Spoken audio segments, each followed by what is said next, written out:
Don't you know that from coast to coast, where there's dope, there's hope, where there's dope, there's hope. Sheesh. Wait, is it lit? Don't. Oh, man. Ooh-wee. It's another one of them days, ain't it? Another one of them days. We back, man. It's the Herbal Tea Podcast. Yeah. It's your man, EarthTone. And your man, the real Peasy. Episode, what? 19. Damn. We You out know here. what it is? Come on, man. Just call us the Consistency Kings, man. I mean, we out here. it's October, y'all. We out here. Brr. Hoodie season. Hoodie season? Hoodie season. We getting there. You it's know what I'm kind of saying? warm today, but don't let it fool you. Yeah, nah. These New York City nights is getting a little chilly. She's coming around the corner. Yeah, man. If you're going to be stepping out, make sure you bring a little hoodie, a little light jacket, Bring something. a little extra cloth with you. Need some layers. You You know might what need I'm a layer saying? or two. Keep it cute. You know what I'm saying? I like this weather, though. Keep it a buck. I do. I like This because is- I get extra cute in this weather. You know what I'm Right. saying? Because you can bring out the little pieces. You can layer up. You know what I'm saying? This Button is up exactly what I flannels and all that. I love a hoodie. You know I love a good hoodie. do. I love a hoodie. I love a man. cardigan. I'm a cardigan Cardigans, type come on, person. cut it out. That's what we do. You know what I'm Yeah, saying? we out here. All right. So what's popping with you? Man, it's going to be a whole lot of things popping. These streets is continuing to ignite and burn the fuck up. Are they? They are. Okay, well You know that's a what I'm good saying? sign because it was a little a little quiet last time was a little we heard quiet. from you. The streets was a little quiet. Just a I was tag a little quiet. worried, but you know how the streets No do. They always worries. bounce back like nothing. Niggas is always up to something. Come on, so, man. Come you know on, what I'm man. saying? Come on, man. Well, we're gonna get into that later, but for will. now, we're gonna get into this music. Mm-hmm. And that's one thing that didn't slow down. That did this not motherfucking slow down music. These at Q plus all. artists are out here, man. And you know, we just gonna get right into it. I ain't gonna get too much fuck, but at this point, like my homie Peasy already say, you already know what it is. You know what I'm already- saying? So we gonna get into it. First up to the stage, coming up to the mic, Brian. we got Ty-Mitch, ladies and gentlemen. Ty-Mitch, y'all. Ty-Mitch. Okay. Shout out to Ty-Mitch. Q plus singer, songwriter, rapper. You know what I'm saying? Coming from Jersey, I believe. Yeah, we gonna get into that. We gonna get into that. Oh, we found another Jersey you already brethren. know how it is. We out here. Come Boy. on, man. It's a lot of us. We might have to do like a Jersey wrap up at the end of the year because there's a lot of us out here representing. But we're gonna say that for later. But he has his own hair company actually.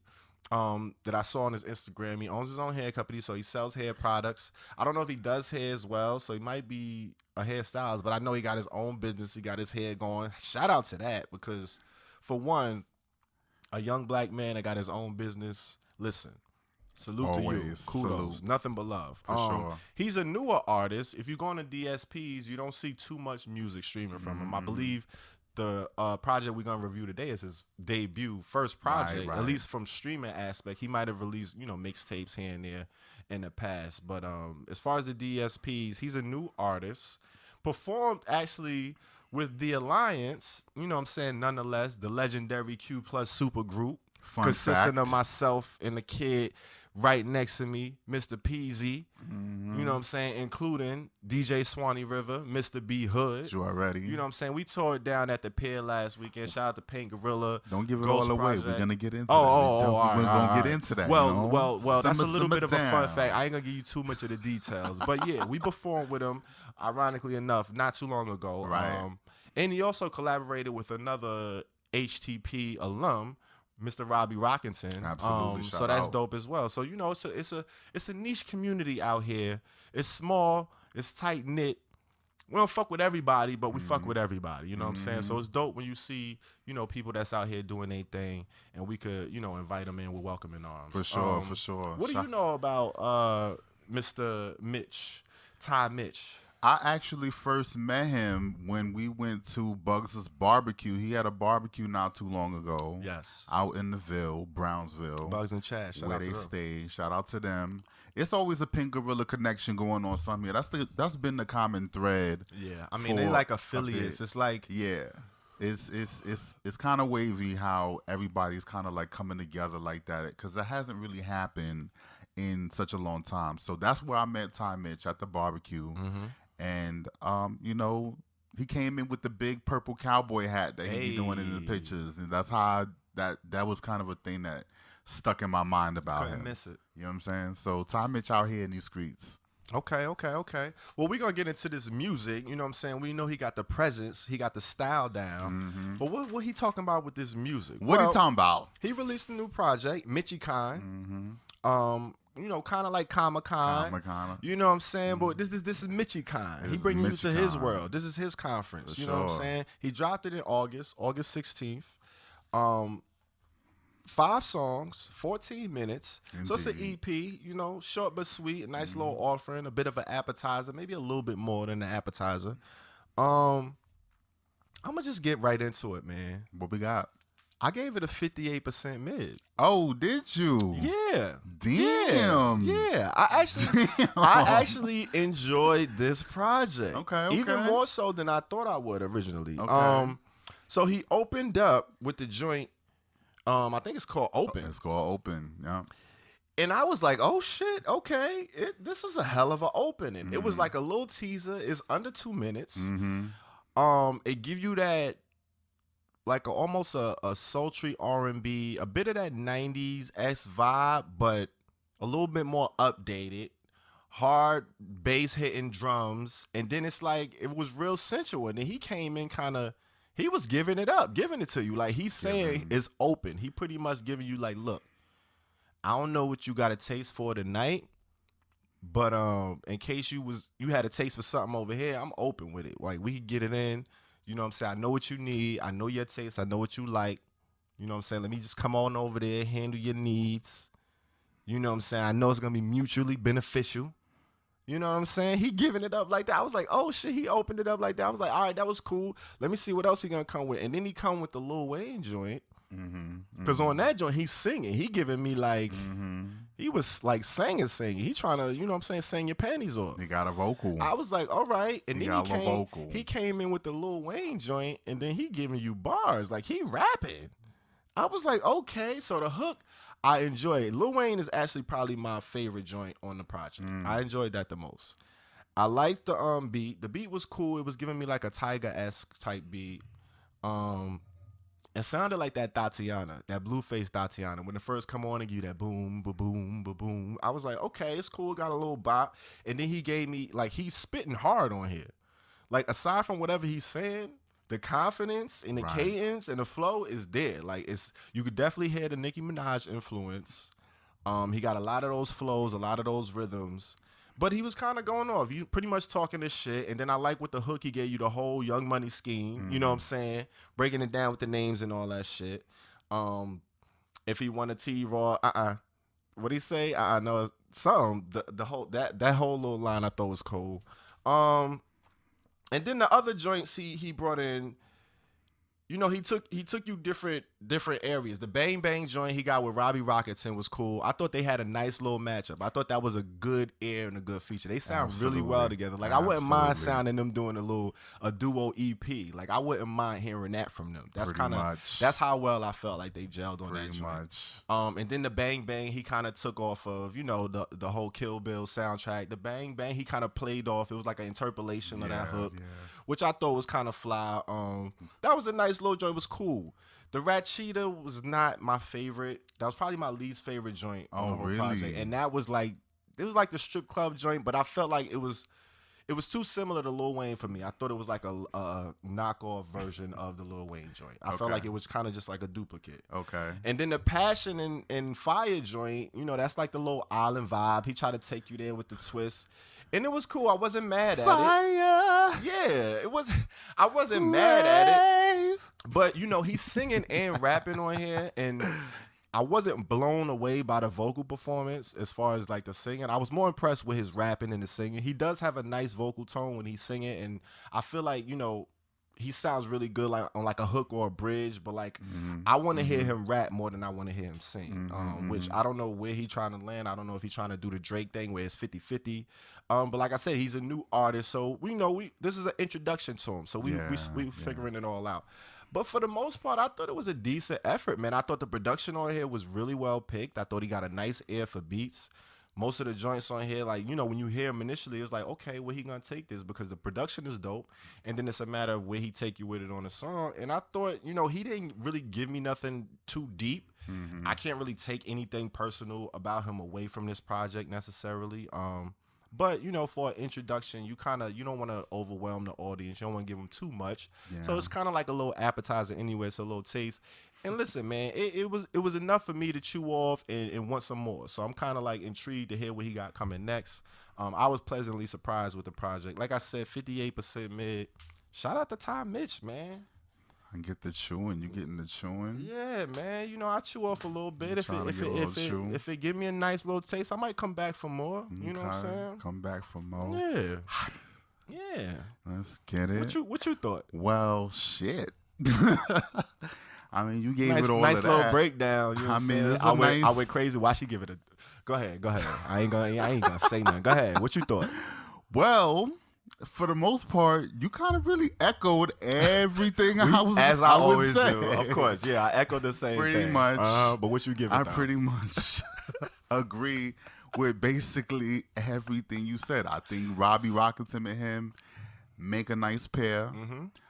I do like Ratchita though. Okay, I could tell. I could tell. Mm-hmm. You know what I'm saying? Ratchita, like Velveeta, but Ratchita, cheddar cheese. I get it. I fuck with it. It was cute. It fucked with my head a little bit. It was cute. I didn't say I didn't like it. I just said it was my least favorite on the project. You know what I'm saying? I mean, that's saying a lot for a five joint. It's only 5 joints.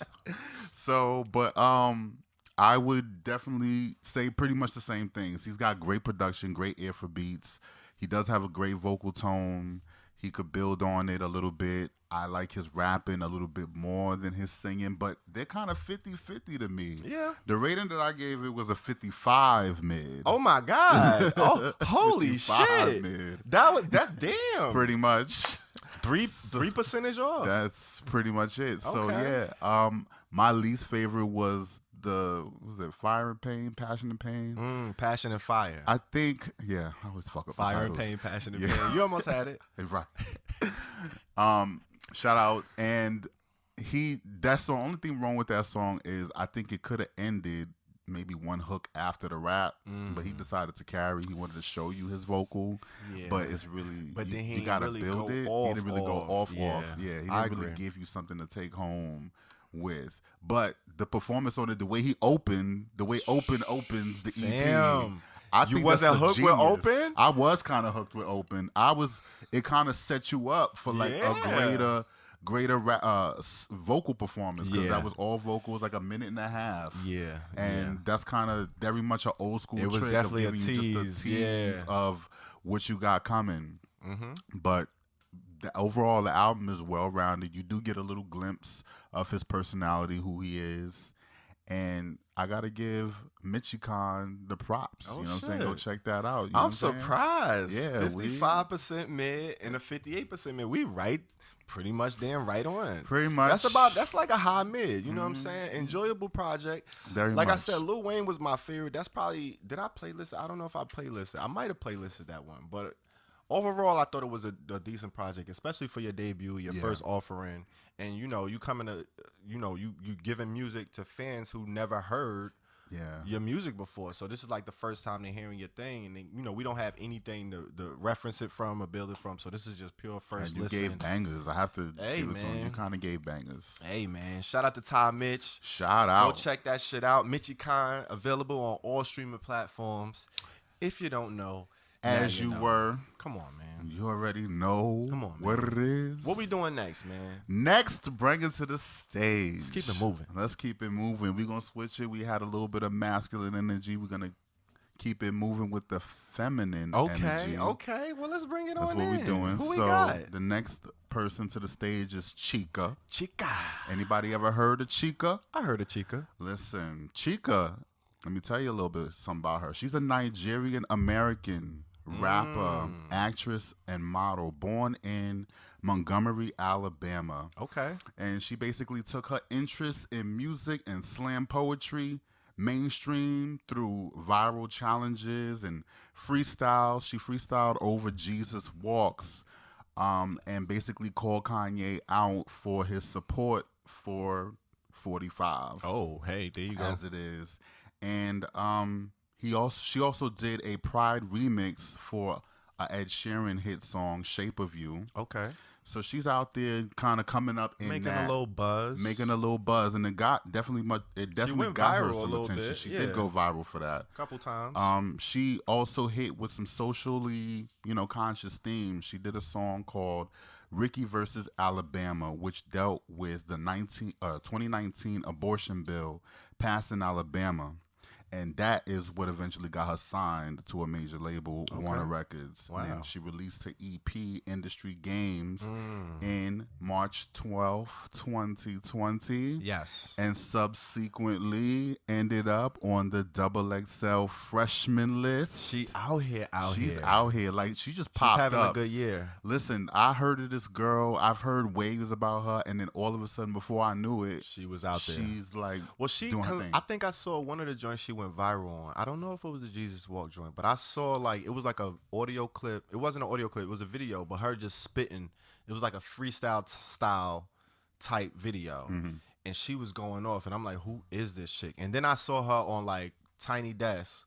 She did like an NPR Tiny Desk joint, and I was like, all right, she might be out of here. And then before you knew it, she was like going. She was out of here. So that's how that went with me.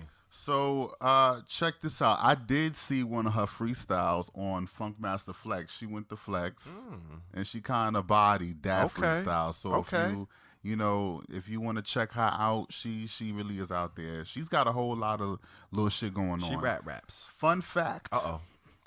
She was born the exact day that Biggie died. Yo. Kind of, not so fun, but it's kind of interesting. Literally, because, she's a thick, dark-skinned girl, lovely, you know what I'm saying?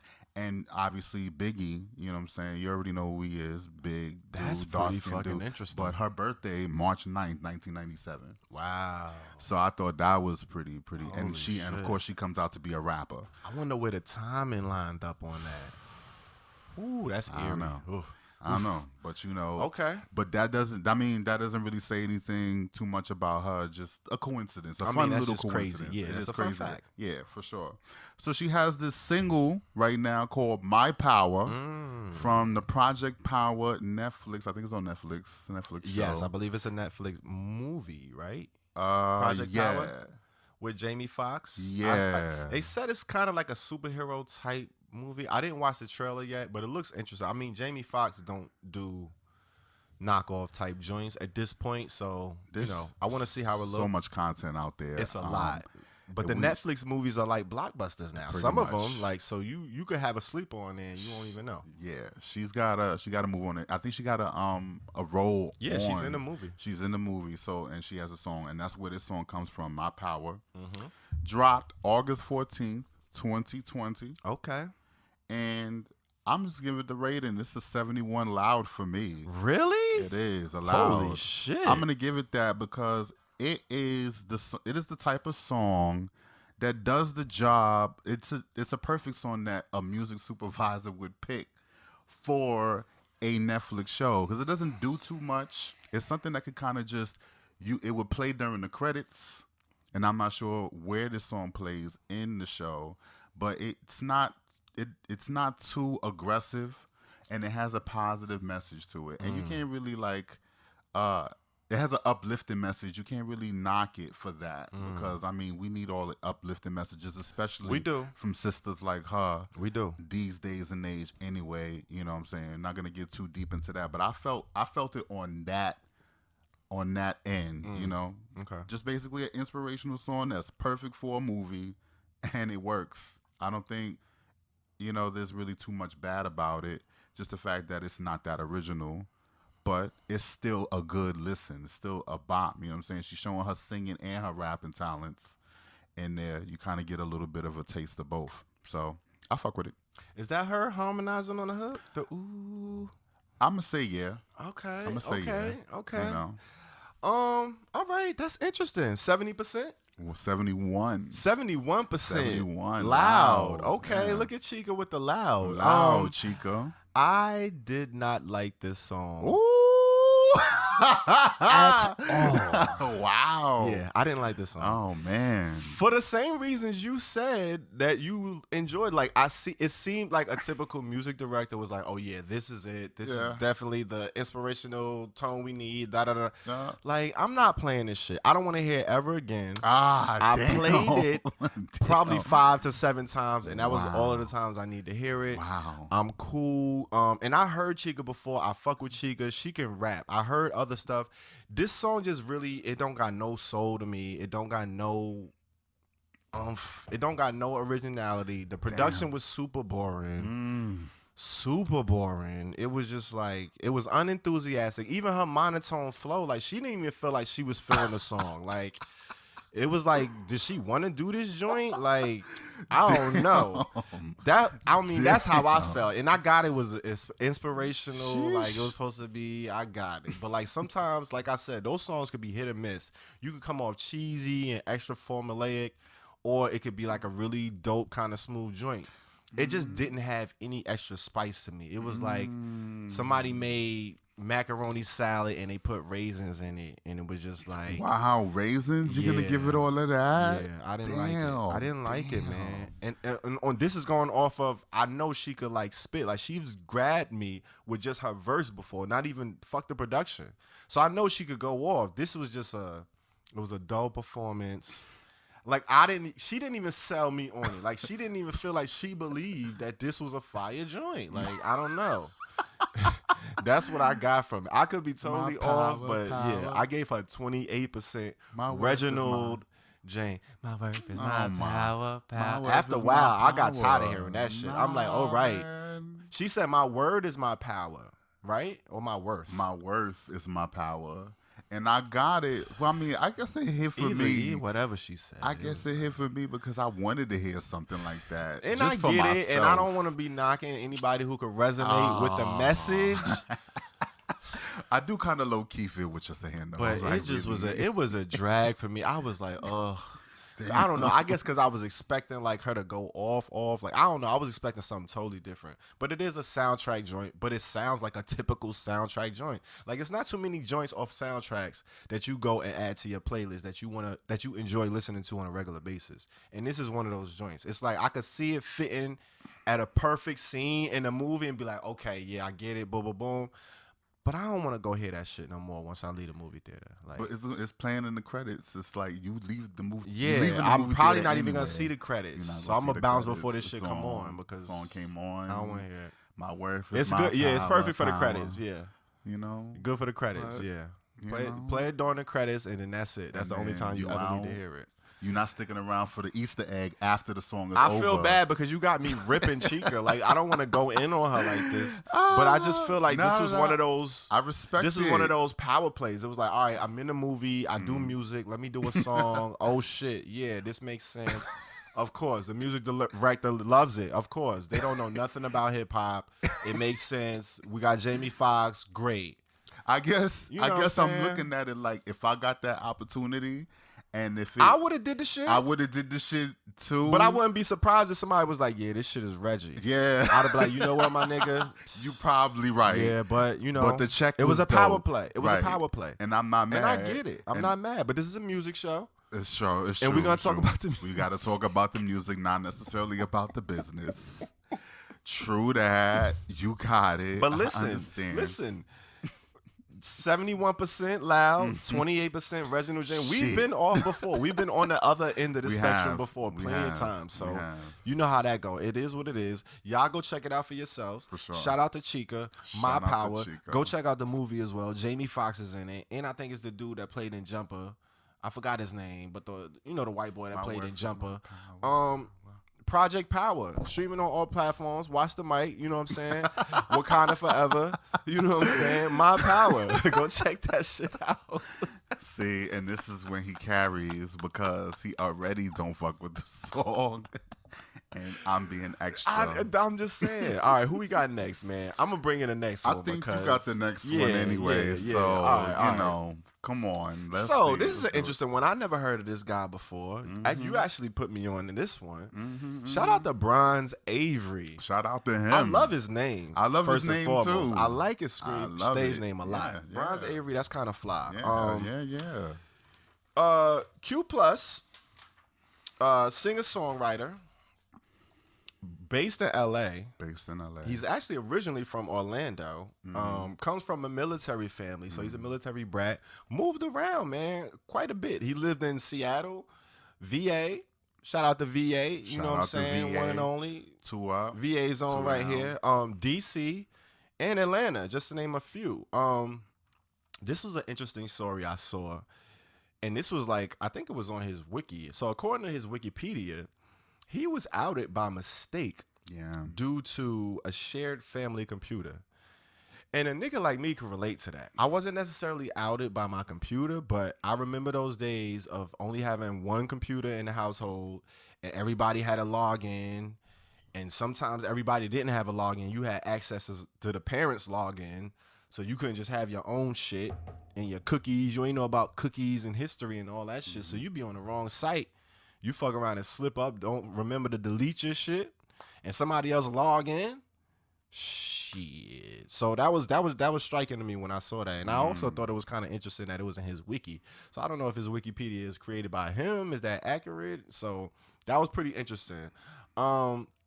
He was also a regular patron at the Club Post, which we all know, you know, in Orlando, that had the tragic event with the shooting. For sure. He actually happened to be in Nashville at the time, so he wasn't there, but he was, you know, a regular patron, so that kind of hit him a little different.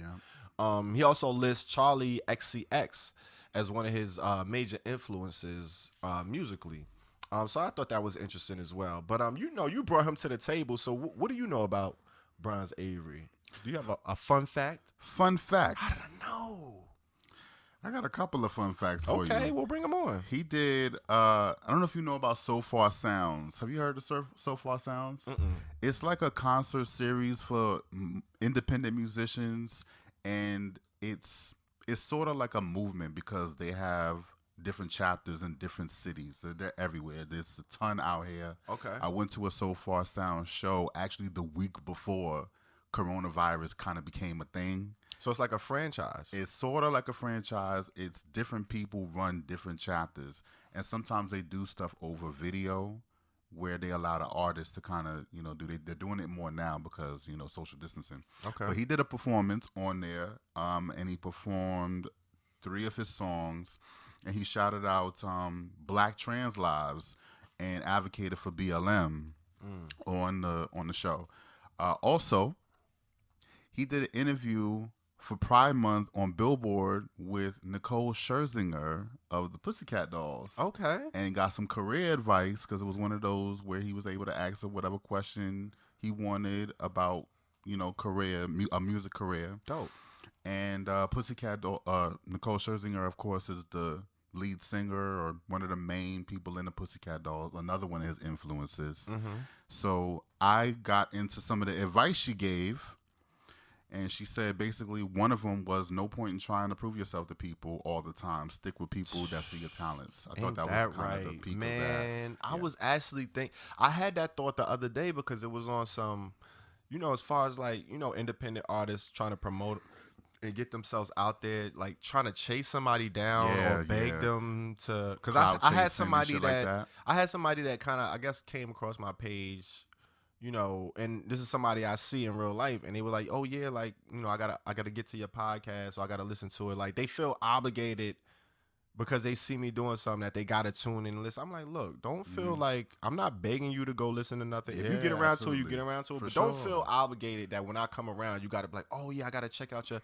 I'm not that dude. Yeah. Like that's kind of corny to me. It's like, I don't like that. If you like it and you like, if you're not even into music, I don't expect you to listen to the podcast. Like, don't do it just because you know me or whatever. Like, do it because you fuck with it. Because I'm not coming to chase you and following up like, oh, did you listen to it? Did you hear it? Not at all. Like, that's not how we moving over here. So that's interesting that she gave that advice. That hits a little different. For sure, man. That was the most interesting part of that interview. But, you know, shout out to Bronze Avery. Okay. Well, I mean, he got this song, Risky Time. Risky Time. It came out August 28th, so not too long ago.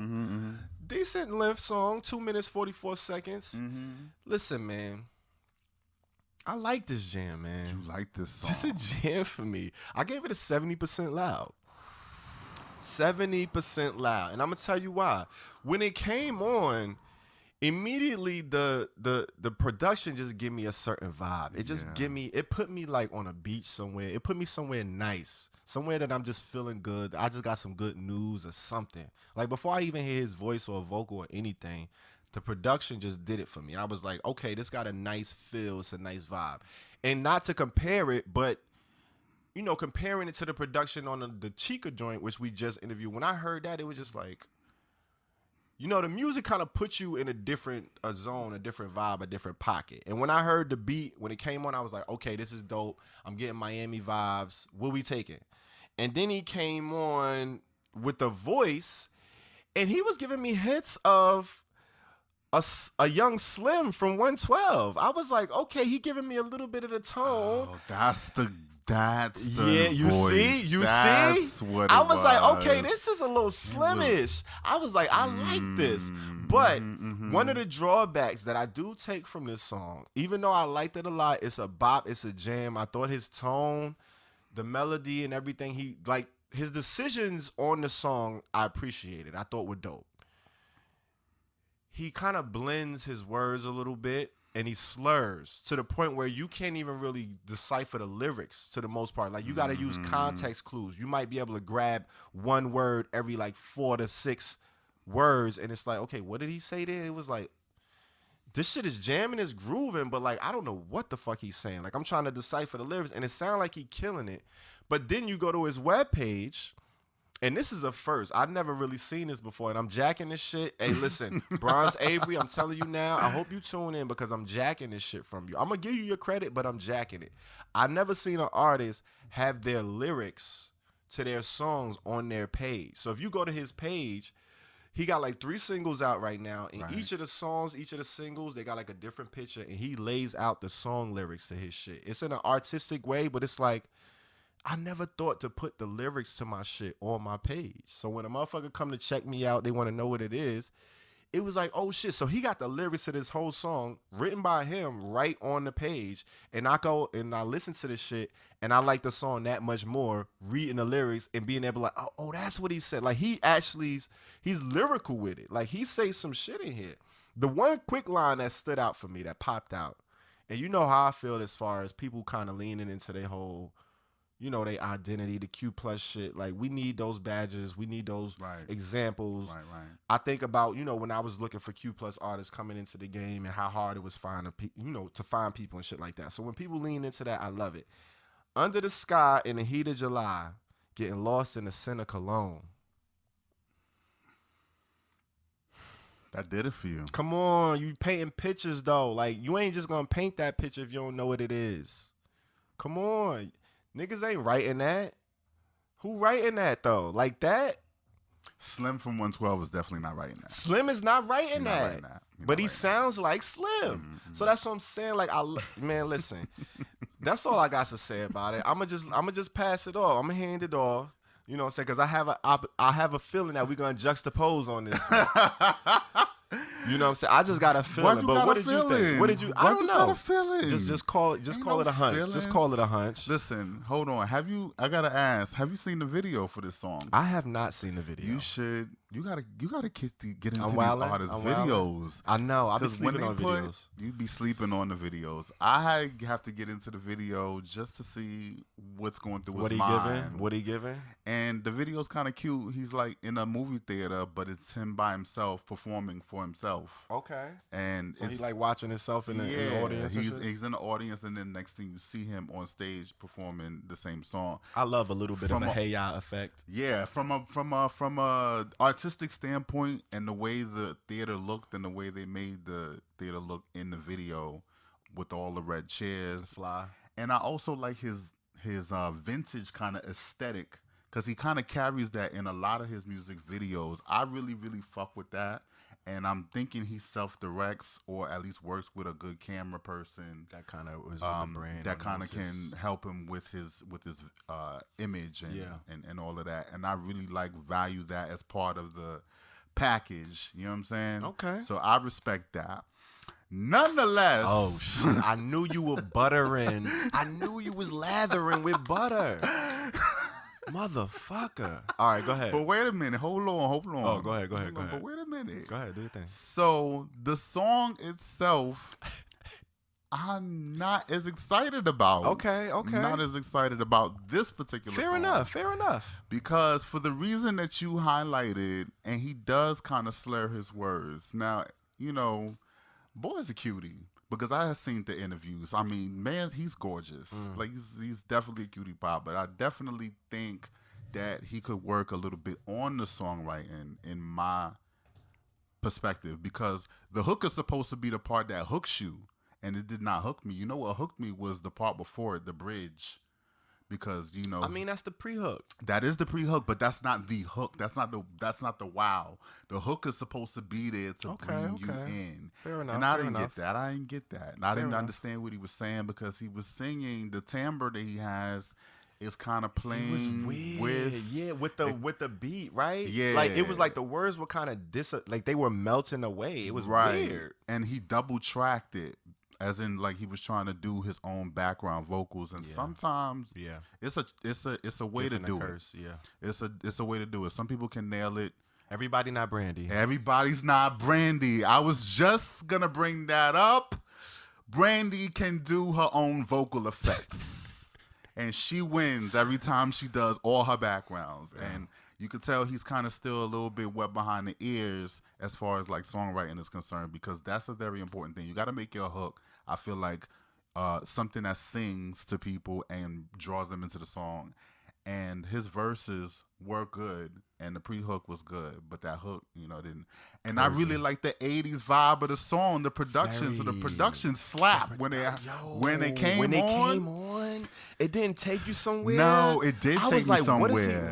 What's coming? And then I heard his tone, and it was like, nah. His tone was giving a little Lionel Richie, because that's kind of his aesthetic anyway. He has a throwback. So I'm thinking, I'm about to get into some Lionel Richie 80s fun Miami type Vice. Shit. And he dresses like that for real. So I give him all the props stylistically. Wait, what did you rate it? Did you give your rating? I gave her Wait, you didn't give your rating? Hold up. Let's just soak this in. Because he been going off and still ain't give near rating yet. All right, but now keep doing your thing. I love it. It's a mid for me. It's a 31 mid. Ooh, okay. It's a 31 mid. Barely mid. Yeah, barely mid. Yeah, Damn. I'm about to give it that. Okay. Yeah. Okay. And for the reasons that I stated previously, the song doesn't really come home for me. Okay. You know what I'm saying? But I definitely give the boy the props on the video, because the video does add something to the record. Make it a little bit more enjoyable. But, I'm sorry. It's not something I'm playlisting. But nonetheless, Bronze Avery doing his thing out here in this Q+ movement, and his voice definitely deserves to be heard, and he's a great representation for the dark-skinned boys. Hey, for the bronze boys. And another interesting thing that I found about him is because he is very aware of his own blackness, but he has a pop upbringing, and that's just who he is. And he spoke of being pigeonholed into R&B, and he said he didn't want to be pigeonholed like that. He does pop music. He loves pop music. That's who he is, and he's not going to change that. That's who he's going to represent, because true indeed, we don't have a lot of dark-skinned or black voices that do that type of pop music with that type of conviction and that type of talent. So I have to give props for him doing it, and Absolutely. doing it that way, and kind of representing himself as not the token, but definitely taking it to like where he can paint his own picture and decide what his own image is going to be in that world of, you know, kind of mainstream pop music. I think that deserves to. I love the fact that he has the courage to do that, because you could easily fall into like, yeah, I got to do R&B, or I got to do certain joints. Like, stay true to you. Like, I don't give a fuck who you are, how you look, what kind of music you're doing. If you believe in it and you confident in it and it's what you want to do, then somebody's going to resonate with it. And it's going to resonate even more because we're going to see that it's true to you. Yeah. And you could tell, like, he's in his pocket with this pop shit. Like, this is his bag. This is his bag. Shout out to him, man. Bronze Avery, you know, Risky Time. Go check that shit out. All DSPs. Let us know what you think, man, in the comments. Go check this shit out. That's the number one thing this platform is for y'all to be put on to these Q+ artists that's out here lighting shit up. Lighting it up. You know what I'm saying? Who we got next, man? You know what time it is now. Oh, boy. We done went through the selection of the Q+ artists. It's only right that we bring in the ally. The ally of the day. Hey, come on, man. The ally of the day. Who we got? Hold on, you know what I'm saying? Don't choke. Let me catch my breath for a second. Don't choke. Trying to hit that. It's that theme song. That theme song, you got to hit another octave if you want to get it right. So you got to warm up. I got to hit the Bronze Avery octave because he's up there. You can't just jump into that. True. You know, I ain't drink no water yet. Got to take a sip. Hit that rosé. That's not what's in here. That's not water. That rosé. Hit that rosé, man. Shit.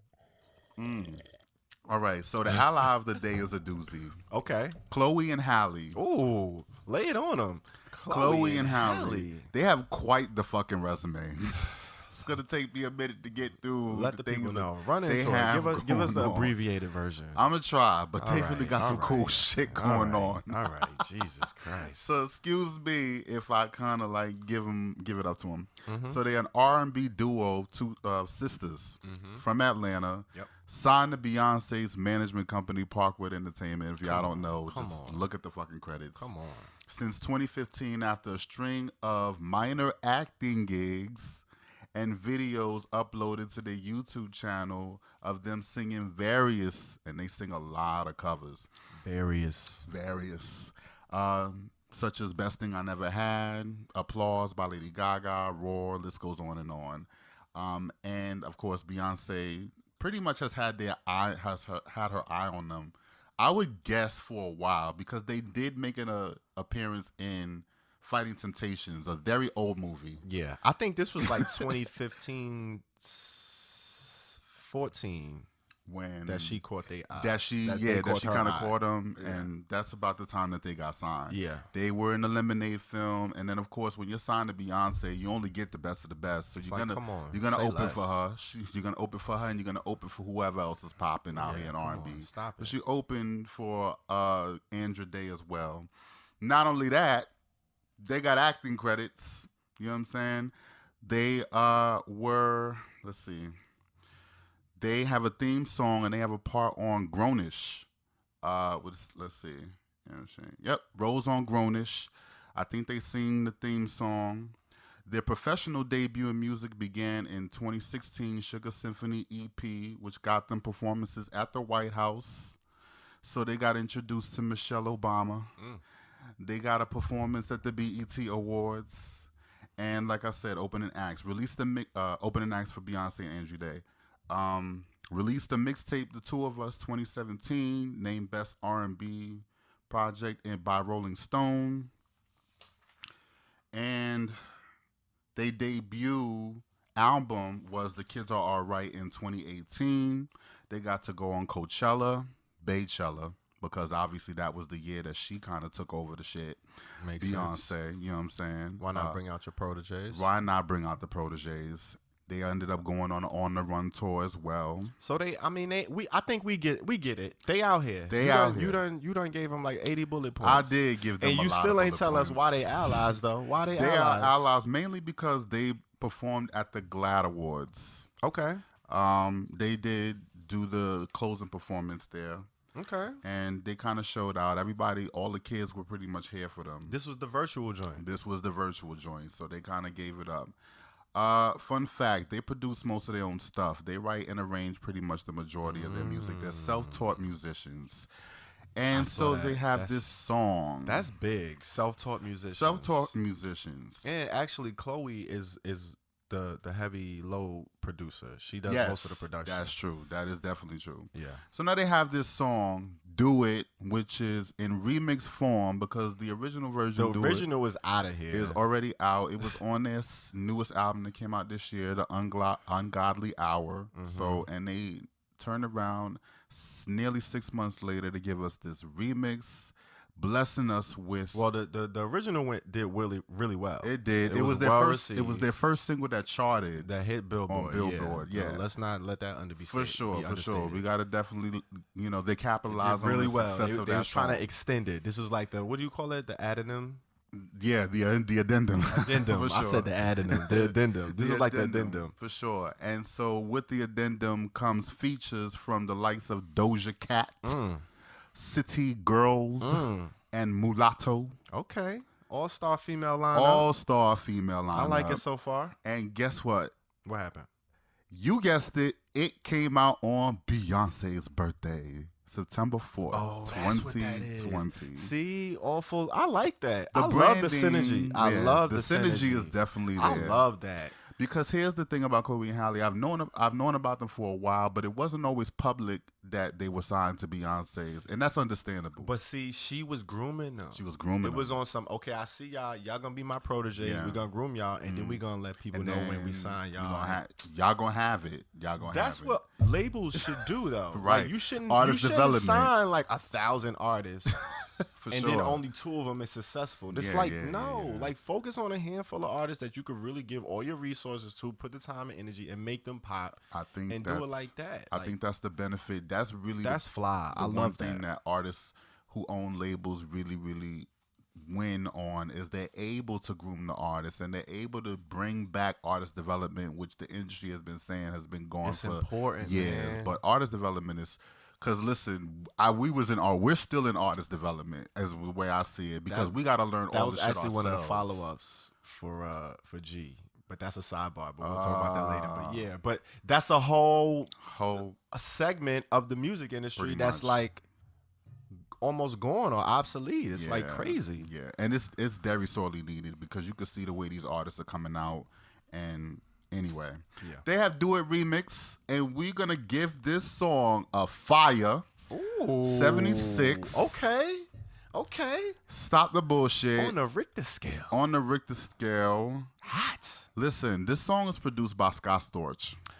Is it? It is produced by Scott Storch. This is Scotty. Yeah. Okay. So Scott Storch, known for songs like Candy Shop, 50 Cent, Remy Ma's Conceited. One of the original members of the Roots. One of the original members of the Come on, Roots. man. He got a resume. Dr. And Dre. he plays Dr. Dre, still DRE. So when Scott Storch come on board, in my opinion, I think he wins because he knows music and he knows what's too much and what's too little. And this song, being that it's a remix, probably just needed a little bit more than the original, which he gave.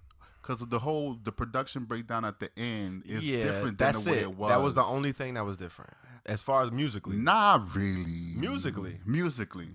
But yeah, I like a like little those extra bridge. little That was cute. extra, and then she got one of them rapping. One of them was rapping at the end of the song. One of Chloe and Halle? Yeah. Who was it? Who was tell. rapping? That's the thing. I can't tell the difference between their voices. Okay, I because they thought it are was very just me. close. No, Okay, it all was right, not cool. just you. It was definitely Cool. me. And I also got to give props to being able to fit 4 more female rappers on top of a duo and still kind of make it a fun song that kind of moves and still different than the original. That's tricky because that's not easy. You want to put rappers on there. It's tricky. You want to put rappers on a song.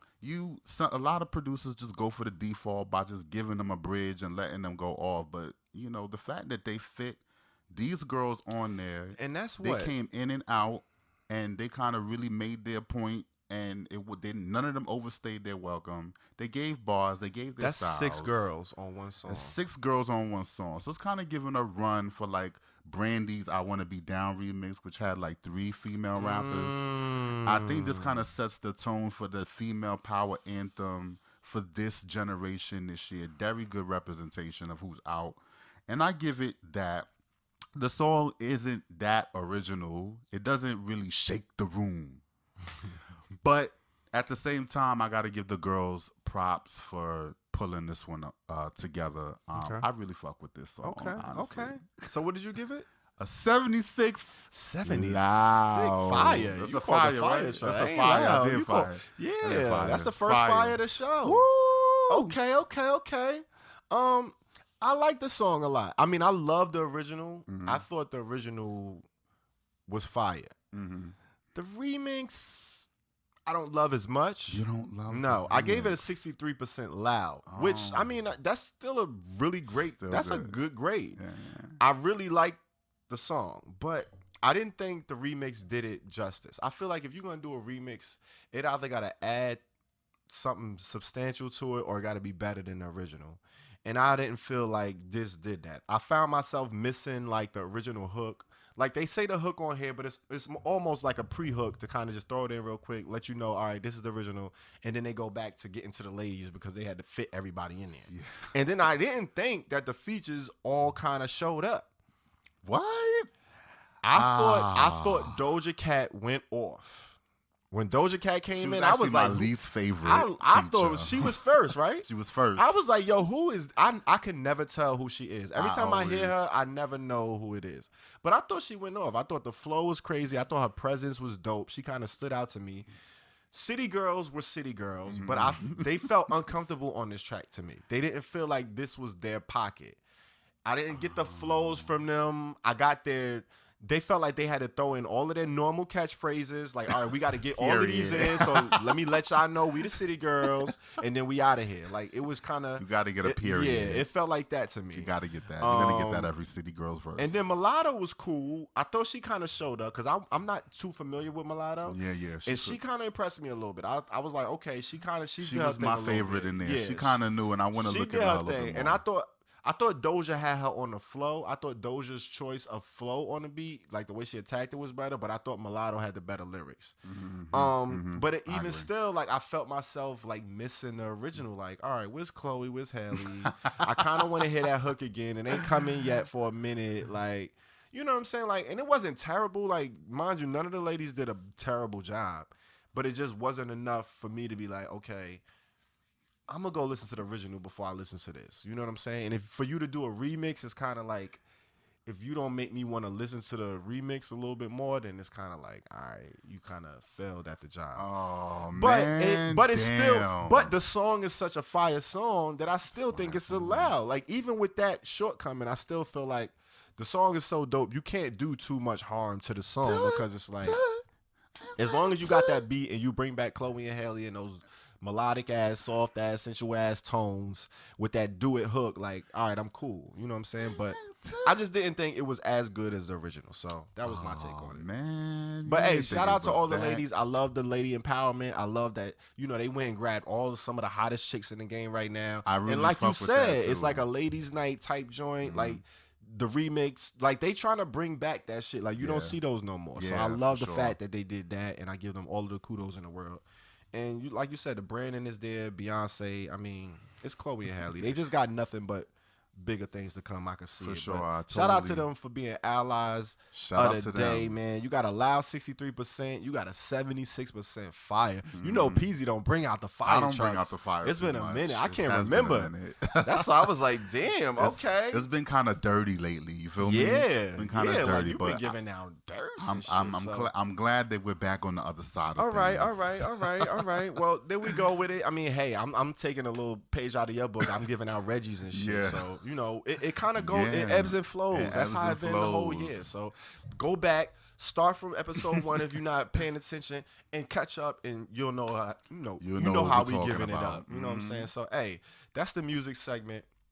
You know what we do when after we finish the music After we segment. finish the music, we gotta be in these streets. What's going on out here, man? Shit, I'm gonna let you know. All right. We definitely hit a little stride. You know what I'm saying? We did. You know what I'm saying? I like when the roads are well paved because you don't want to be Right. riding on a rocky road. Nah. You know what I'm saying? It's well paved out here. Smooth sailing. Smooth sailing. Let's not jinx it, though. We'll see what's going on in the streets because I know it's turbulent. It got to be a little rough. Bruh. It was too smooth last time. I know they ain't going to last. Bruh. The Skreetz is popping, definitely for sure. Oh, shit. We all know what it is. And I'm your street correspondent, the real Peasy, and it's stacked out here. Let me go ahead and just get into it. Let's start with Young M.A. Okay. Young Ma. What she do? She's celebrating a couple of things. Is she? She's celebrating a year anniversary of her debut album, Her Story in the Making. Her debut? Yep. Okay. A debut. Absolutely. You know what I'm saying? It came out on September 27th. That was our, what do you call it? Crowning jewel? That was our... What do you call it? Not crowning jewel, but like our initiation. She popped our cherry. She did. That was the very first review that we gave. Her album originally came out on September 27th, 2019. And we began the show at the beginning of the year. So January, she was, I think it was the 2nd we launched? 4th or the 4th? 4th of January. That was that Thursday. And she was in the run-in for reviews, and we definitely picked that one up, and we ran through that shit. Word. We spent a little bit of time on her. We did. I went and reviewed that episode, and I do have the scores that we gave. Oh, in shit. case, What did we tally? In case, in case you know of what some I'm saying? discrepancies. Right. In case there's I try to any... bullshit and say some bullshit. Right. In I heard case you. there wasn't I heard clarity. You. I heard you. We're going to make sure. So I gave it a 52 mid. Ooh. For Young M.A. Light. It was a pretty long album, but it was But that's very not a good. bad grade. Let's just get Right. that. Let's just be clear on the grading system because there's been some discrepancies and people have been having some ways and some feelings they've been feeling. They've been about feeling some of these a way grades. about the grades? Not everybody, but we just got to take into consideration that there's a lot of music that comes out in general, right? We hear a lot of music. For sure. This There's is what a we lot- do. We listen to music. There's a lot of good music, but there's a lot of bad music. Yeah. And in the midst of all of that good music, you're going to hear a lot of stuff and it's going to bounce up against each other. And it might be really good, but you heard so much of that and it's good, it don't really stand out. So you could be kind of really good, but you're just doing the same thing that a lot of other really good artists are doing, so you don't really stand out as much. So these grades are kind of subjective. They're just our opinions, but you got to take in consideration a mid is not a bad grade because a mid amongst thousands of other releases is like, yo, you did pretty good. You know what I'm saying? rose Like, up. Yeah, like you should keep going. You got your get head a above mid, water. Yeah. You know, Now- compared to everybody that's kind of drowning, Exactly. doggy paddling, Because it's struggling. a lot. It's a lot. It's a wave. It's a It's serious lot, wave man. out here. So I just wanted to make that point. That's all. Right. He wanted to make that point because he gave the album a loud, actually, a 70%. Look at that. And, you know, it was what it was, but that was definitely our first review. She is celebrating almost 700 million streams for her whole catalog. That's a lot of fucking from streams. all retailers. You know what I'm saying? That's a lot of streams. It's yeah. Like that's some. All right. Yeah. Yeah. I mean, Yeah. anybody would definitely be could be envious of their position and be understood.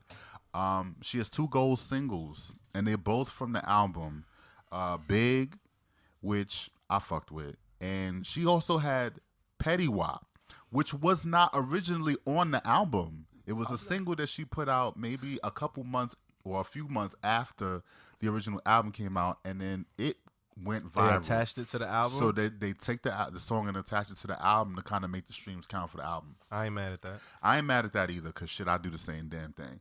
But that also is gold. And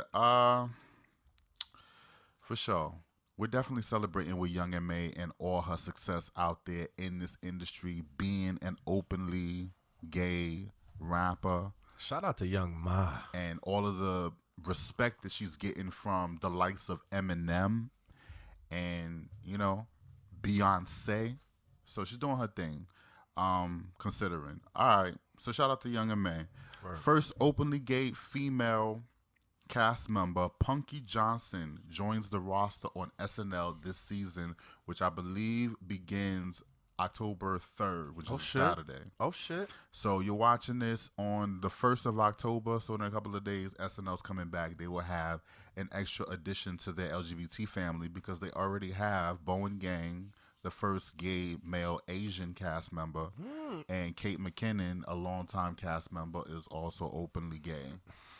So shout out to SNL for first of all bringing it back because we weren't sure where it was gonna end up. I was gonna say, are they coming back virtually? They're coming back. They coming back. They're coming back. They're back at 50 or 30 Rock. 30 Rock. And they're definitely gonna have some live sketches, but of course taking precautions with social distancing. Of course, COVID safe. Yeah, for sure. So shout out to them. Did you know about Bi Visibility Day?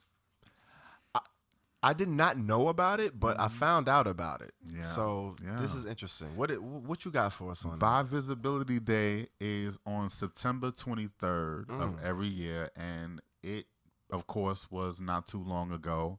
And I got to see a couple luminaries definitely celebrating Bi Visibility Day. You have JFK, who we interviewed on Herbal Tea Lounge. HTP Lounge. HTP Lounge. You got Kalani.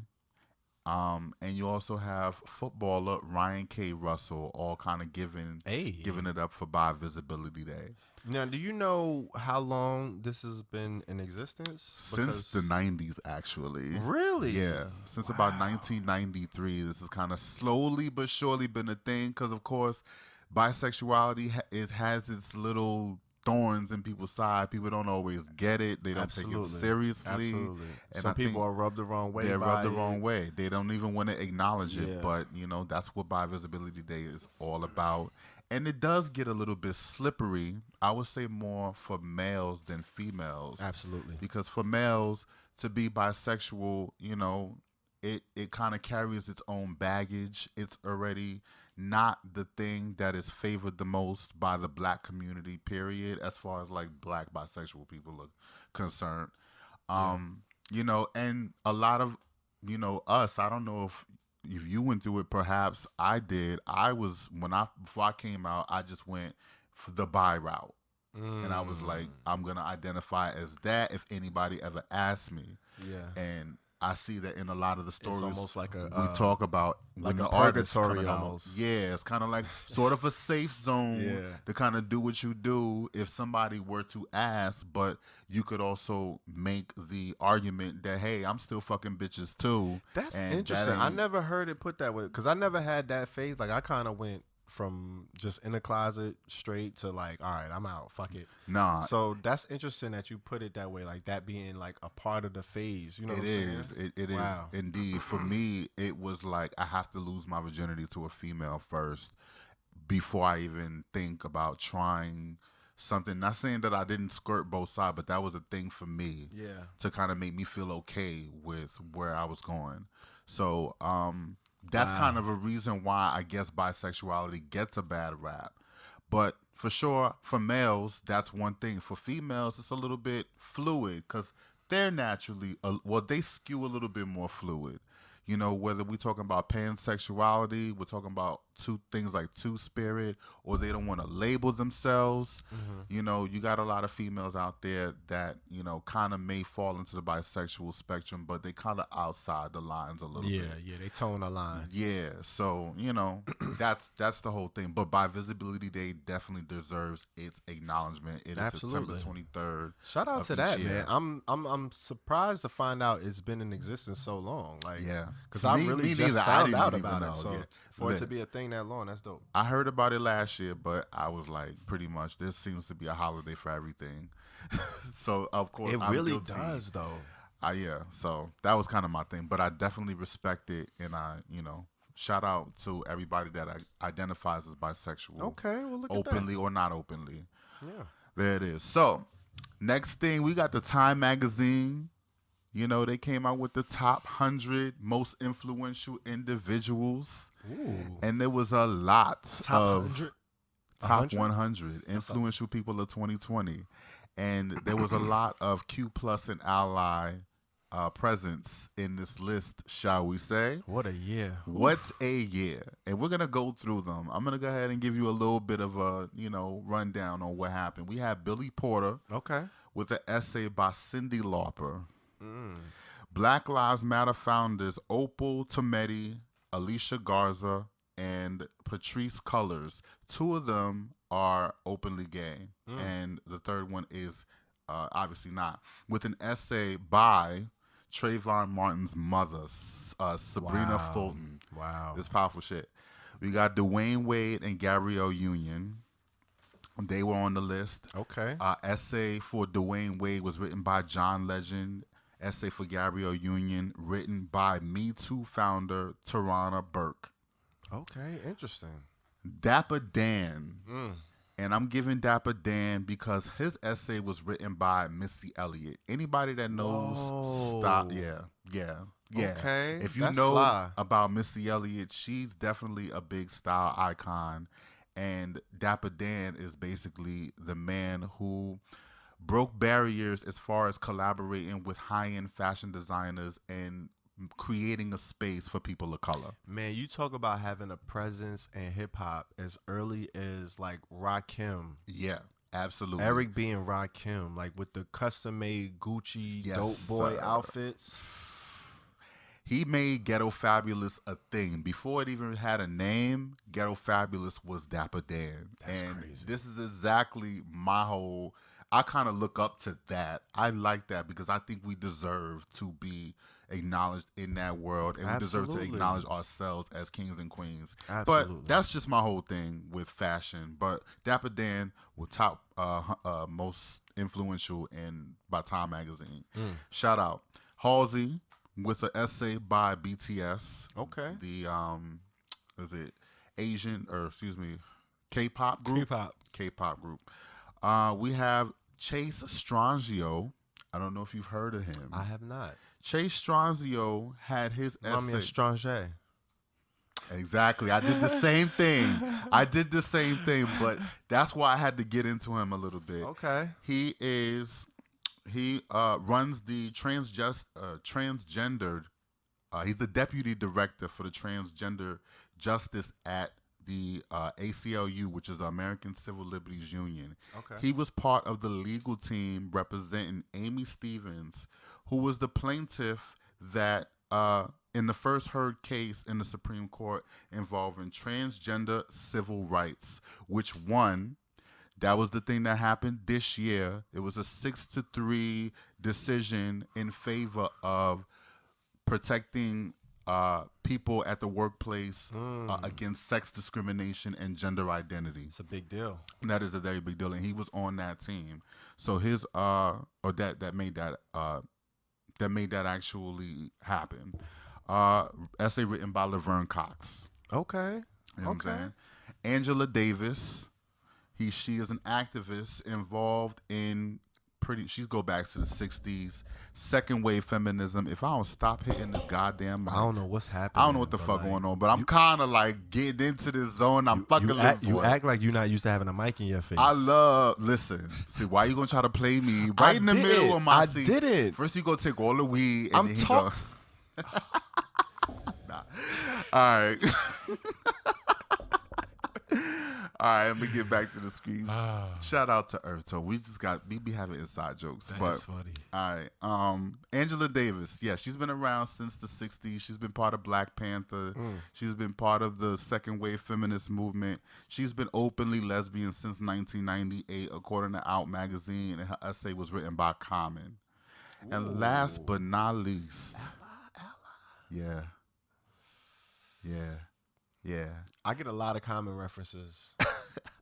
Like a lot. It was weird for a minute. It was a weird phase for me. Like I got that shit like once a week for like 3 months. Like I'm not surprised to hear that, man. You kind of have a little bit of his energy. I mean, you know what I'm saying? I'm not mad at that at all. If you guys had a conversation, that would kind of be like a wet dream. You know what I'm saying? Both of y'all having a conversation to see how y'all minds work. And I think y'all have a lot of that would be on some other shit. Yeah, for sure. Okay. All right. You put it out there, so I don't know. I'm putting it out. Might be. I'm all about affirming it. Claim it, affirm it. It's yours. You feel me? All right. Last but not least, Megan Thee Stallion. Wow. And it's kind of a big deal. They got Meg up there. Meg is up there as one of the top influential people of 2020. I think this goes without saying. She's had a pretty incredible year. She's had a hell of a year, man. So I think it's all, this honor is well deserved for her. especially seeing her come through as an ally on Legendary. I think that's a very big deal. That's a big deal It's a too. very big Like deal it's for been a us. lot, and then like just everything she's been through as far as the shit with her For and sure. Tory. Mhm. Like she's had a tumultuous, Yeah, but also definitely rewarding. yeah, Two all number at one the singles. same time. Like extremes of both. Just The like good. That's really the story of the good and the bad, Yeah. and how they both happen at the same time. Listen, she broke through when her mother passed. You know what I'm saying? How, and she can you was her imagine how that manager. feel? She was her manager. You know what I'm saying? Your Ace Boon Coon, like one of your best friends, something you're very close to, got you rapping, and they pass rough. away. That's rough. Yeah, That's that's rough. crazy. So I give it up to Megan. Huge. Congratulations Good look, to man. her. Good look for her. You know what I'm Shout saying? out to Time for Shout recognizing. out to Time Magazine for having a rapper in it. I don't know how if they put rappers in there other than like Jay-Z. Do they do it chronologically? Like, do they? I don't know if they have in a particular They just order throw the way I 100. saw It's it just online. everybody get a essay and a. Yeah. I like that better. But on the website, for sure, when you go to see the top 100 list, Megan Thee Stallion It's in order. is She's at the top. At the top. So it kind of looks like they gave her the number one spot. And it's very well deserved, for sure. Okay. You already know what it is. All right, let's talk about the Trans March performance that happened shit. Saturday the 19th. Yep. Yes. The 19th. We was there. Somebody came through a little bit late. You know what I'm saying? We ain't gonna say no names, but it wasn't me. I mean, at the same time, we showed out.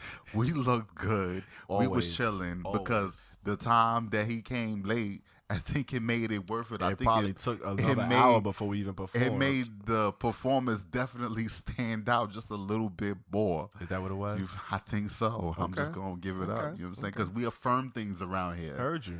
Got to affirm it, claim it, and it is true. That's Heard what you. it is. Heard you. But it was very amazing event. They marched from Stonewall Yeah. down Christopher Street to the pier, and the pier was where the festival happened. There was a lot of talent, It was dope. and it was a lot of support there, and it was a beautiful thing. Like, I saw people I ain't seen in years come through to the shit. Showing you know love. what I'm saying? It was mad showing love. crazy love. And actually, one of the artists we reviewed on the show. we did review, was perform at the- two of them. two of them. Ty-Mitch and Robbie Rockington was Yep. definitely chilling, and shout out to them for doing their thing. Shout out to Bugs for always coming through with Absolutely. the monster fucking. He's like the master event planner. Yeah, he is. So you Him know and Chad, man, they don't fuck around. they do not fuck around. So I got to give them all the props in the world for that. That was fun. And then, as if that wasn't enough, the next day we had the video shoot. Oh shit, that's what we and did. Photo shoot for the Quarter Water single. Oh man, The Alliance. We came together not 12 hours later after just performing and Damn. killing the stage. we had a busy weekend. We pretty much did. Very eventful. Very, very eventful. Shout out to everybody that showed up for that. All of the models, John Derrick, Toya Toy. Shout out to Rico Cassadine, who I don't know how that nigga get around so fucking much. He get around. He be out here. His Delta Sky Miles and he ain't must even be out lit. here. That nigga, he just pop up. But he just popped the fuck up at the came video through. shoot He and came through, and showed helped out. love, lent a hand like a motherfucker. Like He sure we just did, because Word. nigga was struggling trying to get the suit on and shit like man. that. It was wild. Oh, the suspenders. We not gonna talk about the suspenders. We'll talk about the fucking suspenders. The suspenders fucking broke. Oh man, I was trying. I had the suspenders This in is the thing, suspenders. but at the same time, nigga was still coming through with a lot of gold drip. You body the look. I think it all came together, and I really was thankful that you didn't go with the duct tape. Cause the nigga was considering it seriously I for a really minute. was. I like, was trying to I was make like, the you know shit what? work. I can't even like tell him nothing right now because I know how it is. Your suspenders just broke. You know what I'm saying? This is part of your ensemble. You've been Part of talking the about this. ensemble. The suspenders is it. I think this is You part know of the what I'm conversation. saying? How long we was planning this? Like a month. It's been a minute. So when they popped and you went to the duct tape, I was like, I can't even rain on his parade right now. I just gotta let him do what he gotta do. You know what I'm saying? So when he came back and he was like, you know what, it ain't gonna work. I was like, all right, thank God. Because I ain't want to be the one to have to tell him the duct tape looked crazy. It did. And could you imagine if I would have been trying to do them fucking dances that we had to come up with on the spot, and then the shit pop off while we shooting? Rest assured that I would not have let you go out there with the duct tape. I just didn't want to have to tell you. So I was like, I hope he figure it out for himself. All right. Because I wouldn't have let you go out there with the duct tape. Thank you. Like, that's just first and foremost. It wouldn't have happened. It couldn't But have I didn't happened. want to have to tell you, so I'm glad you came to it on your own. I always go through some kind of mini meltdown, quasi anxiety attack when something goes wrong. Yeah, but this at that point, that's the last thing you need is somebody going in and gassing. That's why I was like, you know what? I can't even say nothing right now because he gotta go through this moment. I gotta go. I had to go through it. You had to go through that moment, and I had a moment of clarity. I said, "All right, PZ, you are still gonna shine without the suspenders, because look at where you at." Went to the jukebox, bodied it. You know what I'm saying? It was a beautiful thing. Everybody bodied that whole thing. Listen, y'all stay tuned. Mr. B Hood came through looking straight off of Wall Street. Malcolm Hood. Like, I'm trying to go to the bar where he go to, because he did have, what was it? He had a shot of what? I don't know. What were we passing around? Some kind of cognac. Some kind of brown liquor, some things.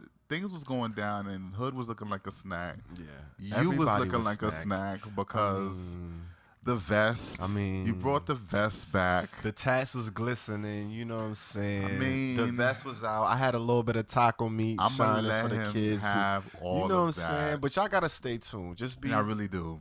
The quarter water video shoot and photo shoot was pretty insane, but it was a whole lot of fun. It was always fun when we get together. Shout out to Chad Bailey for helping us put that together. Word. All right.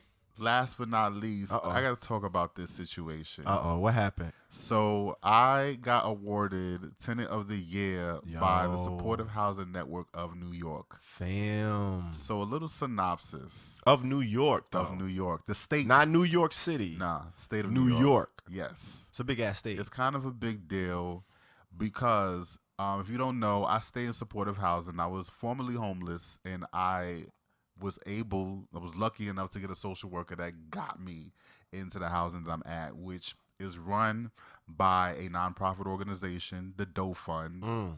And their mission basically is to work. People who have been formerly incarcerated, people who have been on drugs, people who, have HIV.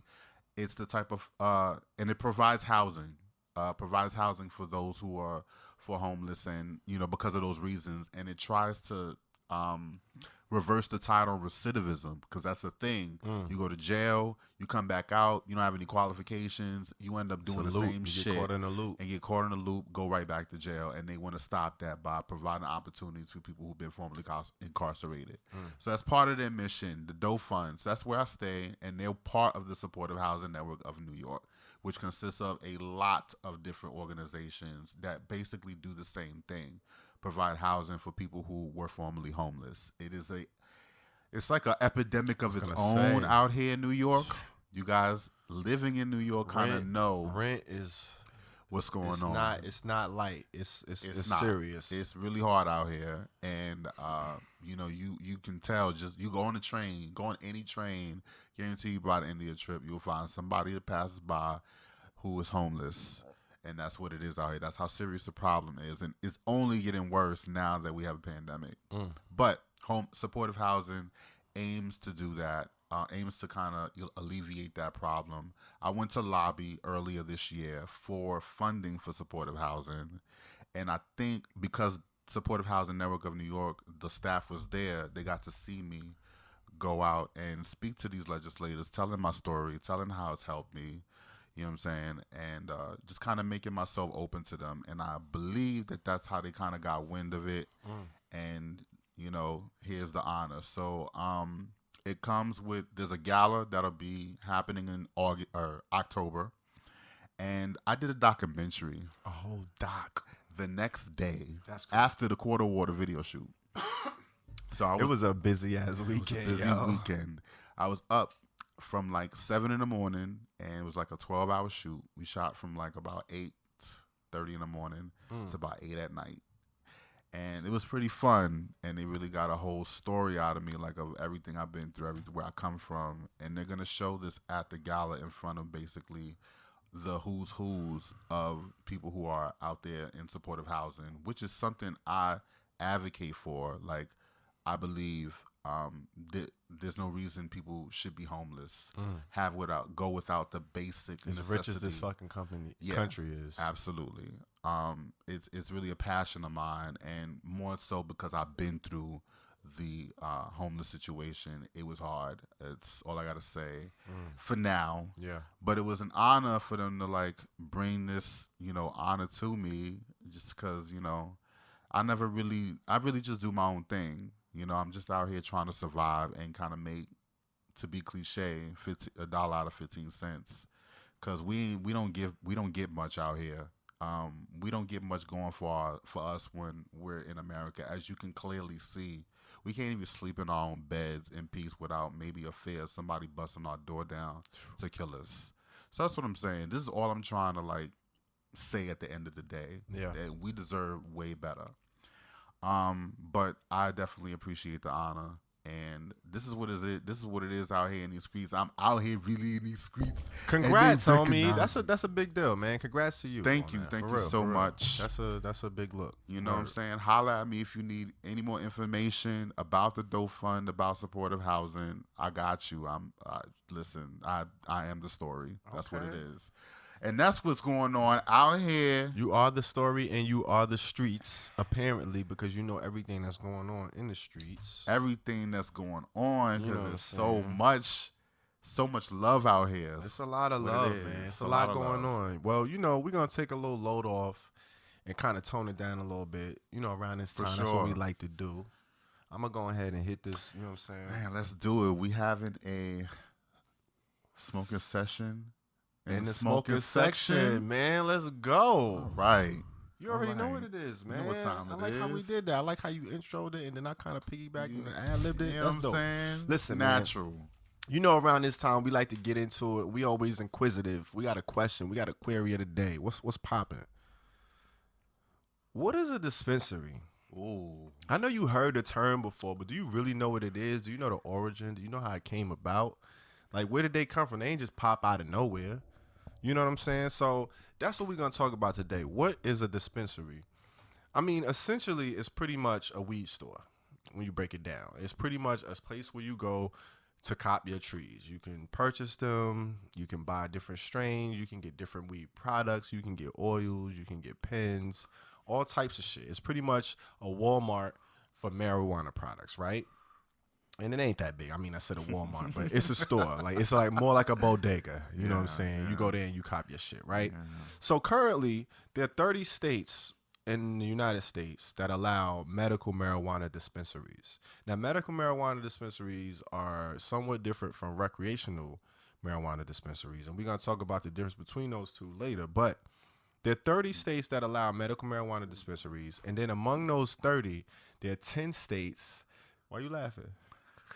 I was getting bodied by a fly right here live. You was kind of swine him, trying to fight him. He's trying to get in the rose and all that. He like that sugar. Oh my God! You got to protect your rose. Right. But look, so among those 30 states that allow medical marijuana, there are 10 that allow recreational as well as medical. Right. Those 10 states are Washington State, Oregon, Cali, of course, Nevada, Alaska, Michigan, Illinois,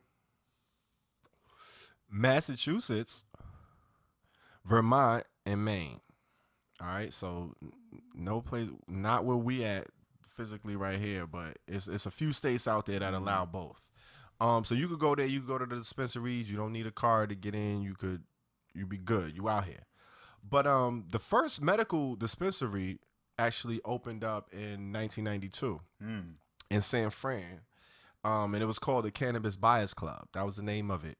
And there's a history with dispensaries. They tend to run into issues.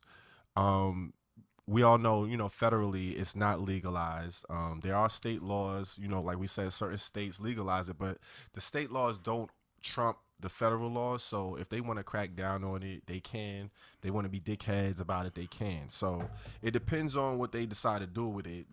That's the leniency that you're going to get with your dispensary. So especially being one of the first ones that opened, they had a lot of legal issues. They had a lot of bullshit that they had to deal with, overcome, to stay open.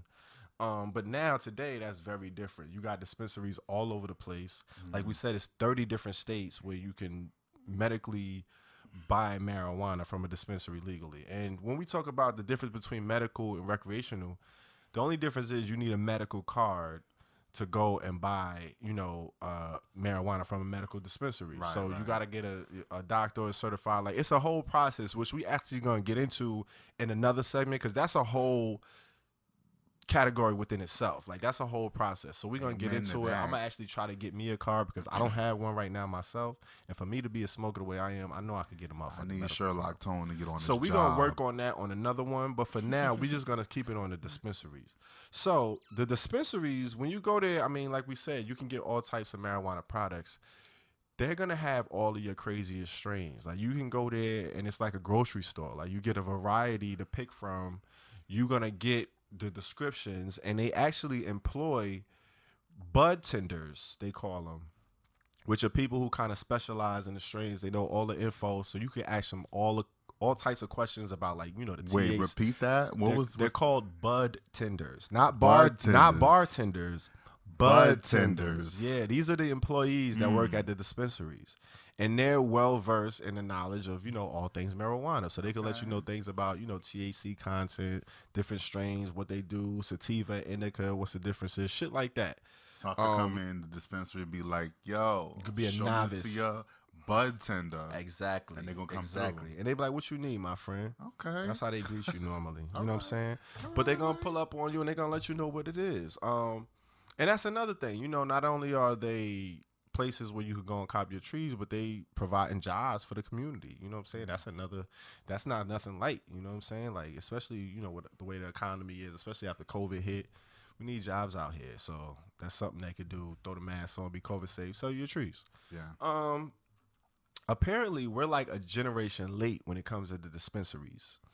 Cause as far as Amsterdam and the Netherlands, they've been had the dispensaries out there. Their first dispensaries was, I think, in the 70s, popped up. And they're not dispensaries per se as we call them out here. They call them coffee shops. So they got the coffee shops out in, the Netherlands. That remind me of the song by Gorilla Zoe, but the coffee shop was referencing something totally different from... At the coffee shop. How it go? How it went? That sounds familiar. Yeah. They wasn't referencing weed in that one, but, we're going to keep it cute. Okay, well, in Amsterdam, they was referencing weed. Okay. So it's more like a little lounge you go to. And you know how you go to like a cafe we got out here. You go buy your coffee.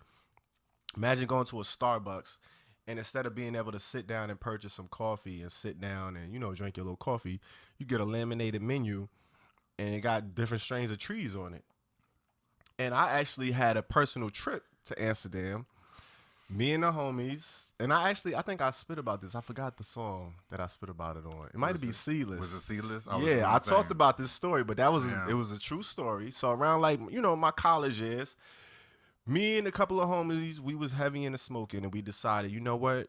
The capital of marijuana in the world, you got to go to Amsterdam. Everybody go to Amsterdam if you smoker.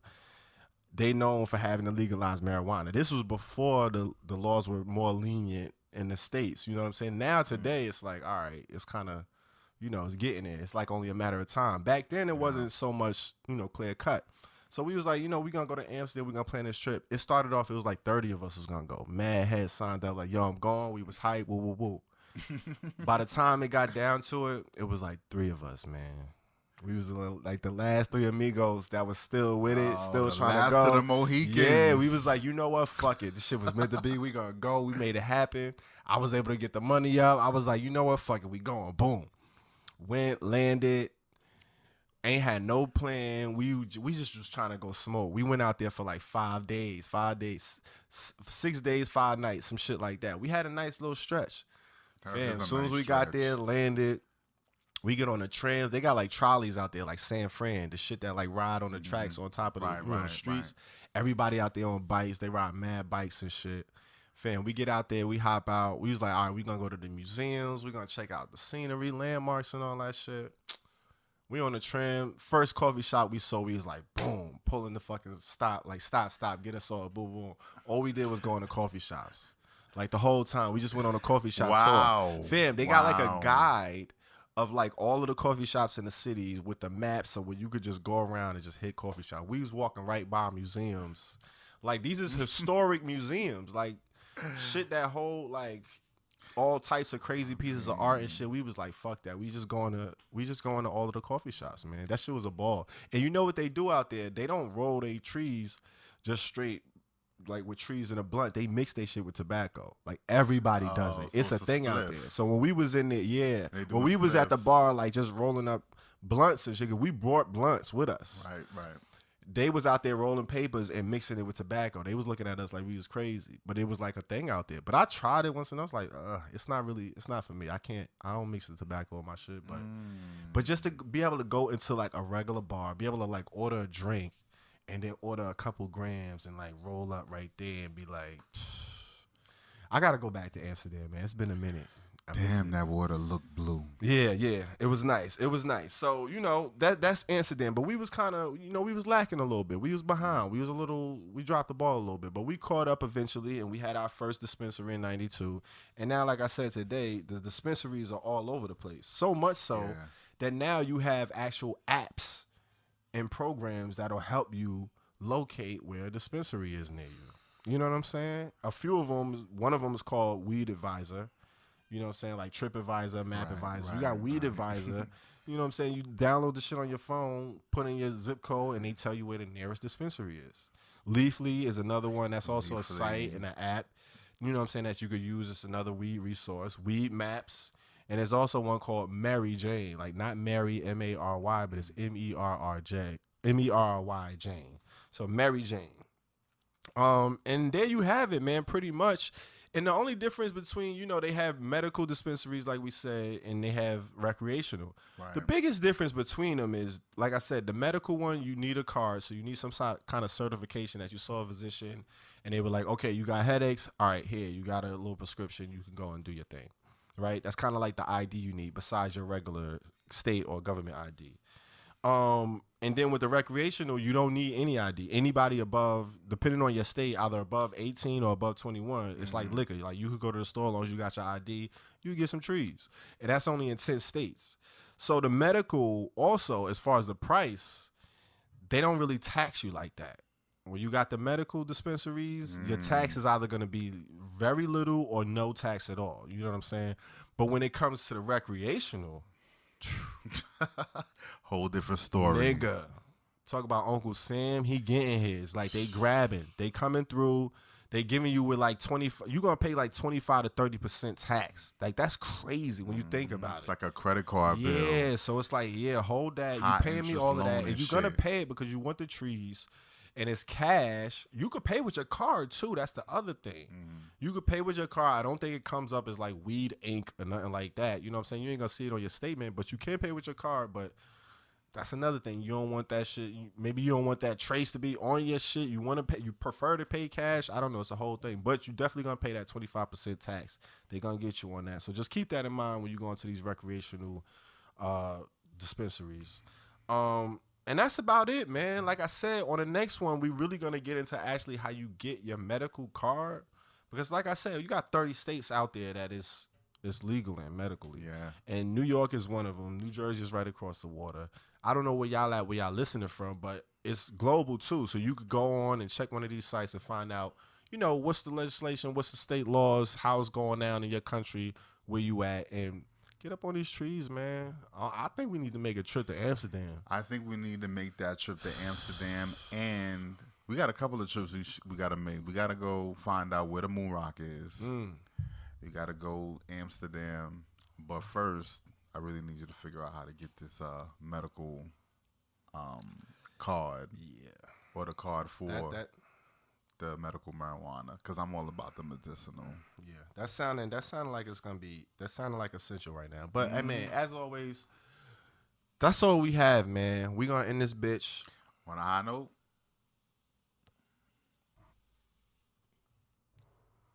That from coast to coast with this dope, this hope, with this dope, this hope. Sheesh. Wait, is it lit?